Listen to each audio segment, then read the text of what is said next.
Identify the correct meaning of the given word. ఇక్కడ word ఇచ్చాడు, దానికి మీనింగ్స్ ఇచ్చాడు.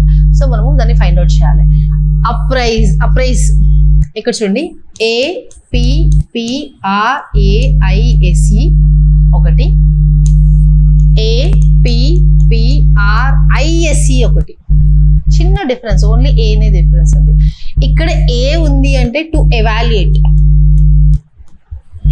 చేయడం, కరెక్ట్గా ఉందా లేదా చెక్ చేయడం, దాని వర్తినెస్ ని చెక్ చేయడం. ఇక్కడ ఏంటి అంటే ఇన్ఫార్మ్ చేయడం, నోటిఫై చేయడం, లెట్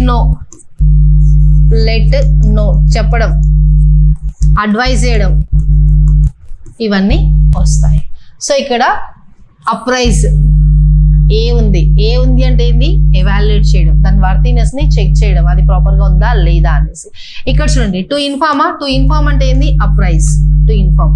ఇది APPRISE. టు ప్రైజ్ కాదు. టు ఇంక్రీజ్ ద వాల్యూ అంటే ఉన్న వాల్యూని పెంచడం కాదు. టు ఎవాల్యుయేట్ చేయడం, ఇది రైట్ ఆప్షన్.